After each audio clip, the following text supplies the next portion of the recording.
All right, everybody. So the last video ended abruptly because I ran out of space on my phone. So we're back and we're going to continue with that inside out bridge. So Brina was showing you how to go from a back bend into the V. So now Arissa's going to show you.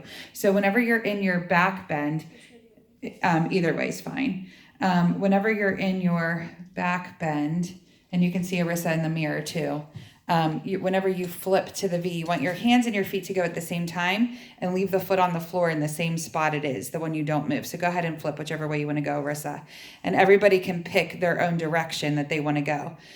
If you can do that successfully, you can try it the other direction or you can reverse it. So go ahead and reverse back to your back bend. And then you can try the other side. Yep. And then you can try going back to your back bend. So if you can't do it, the very first step right now, that all I want you to do is work from getting from this back bend to whichever side is more comfortable. Use that same arm and leg to flip to a V. Boom. Okay. And then once you do that, you can try to flip it and then try the other side. All right. If anybody gets it on both sides, send me a video of it. Or if you can go from back bend to V to back bend, even if you're all going the same direction. All right. And then the next thing that we need to work on is balance on your right leg, arms out to the side.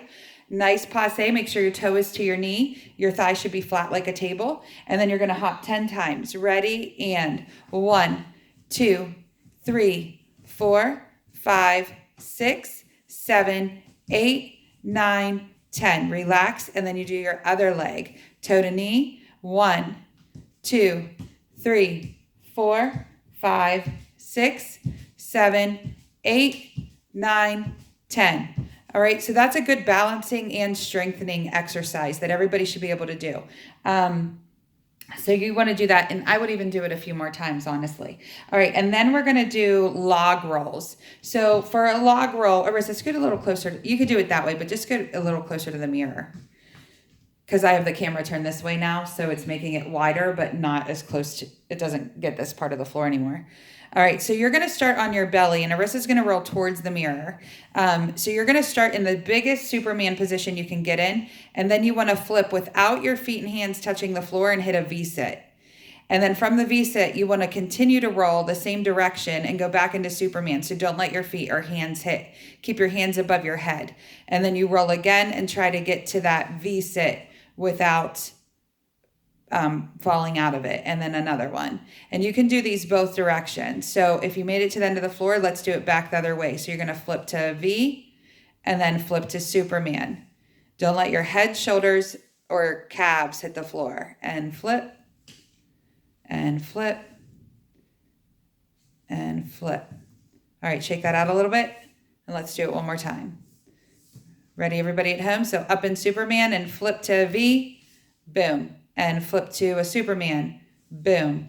And flip, boom. And flip, boom. And do it back the other direction. Everything you do to the right, you got to do to the left. And flip, V. And it should be getting hard because I see Arissa struggling. Superman, and V, and Superman. All right, good job. Relax that down. The second to the last thing you should do is fronts of bananas. So let's go over those. So for a fronts of banana, this is a prep for a back handspring. And even though most of my students are not ready for back handsprings yet, this prep is good to start as soon as they're able to accomplish doing it right with straight legs and straight arms and arching their back.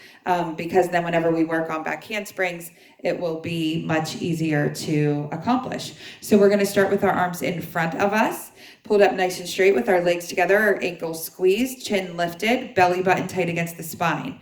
When we sit, we're going to sit back like we're sitting in a chair, and our arms are going to drop down.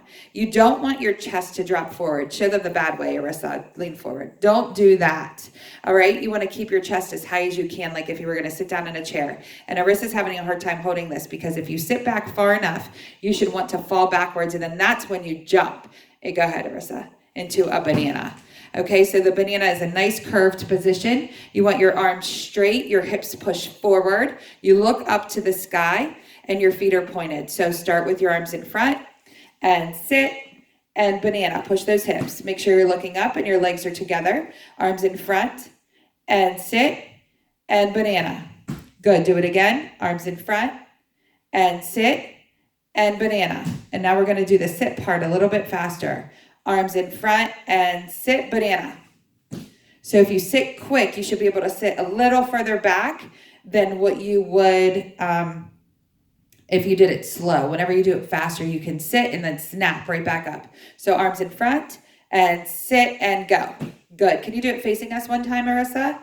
Arms in front and sit and go. So her hips push towards us. Did everybody see that? Her hips went towards us and then her head basically disappeared and her feet basically disappeared because they were behind her so far. One more time, Marissa. Arms in front. Don't hurt yourself.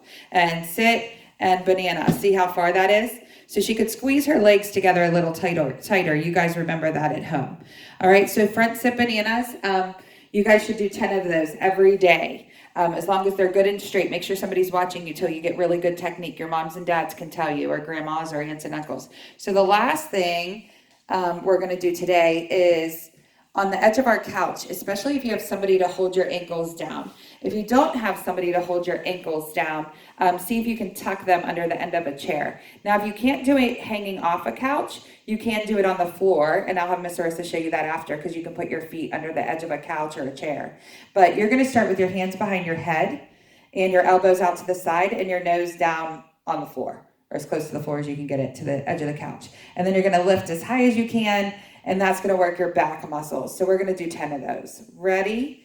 1, down, 2, down, 3. And if you have to, have mom or dad hold your ankles. 4 and 5. And everybody at home, keep going. I'm going to have Arissa move to the floor in case people don't have anybody to hold their ankles. 6, 7, 8. See how you do it on the floor? 9, 10. So on the couch is a little bit harder because you get more extension to bend over further, and then you can lift up. So as long as you have somebody holding your ankles down and you don't fall off the couch, you're good. But you can also do it on the floor if you're alone. All right, so that is the last part for our warm-up for today. So I hope everybody did a really good job and tried their hardest. Keep reviewing your dance so you're ready for recital. Love you guys. Miss you.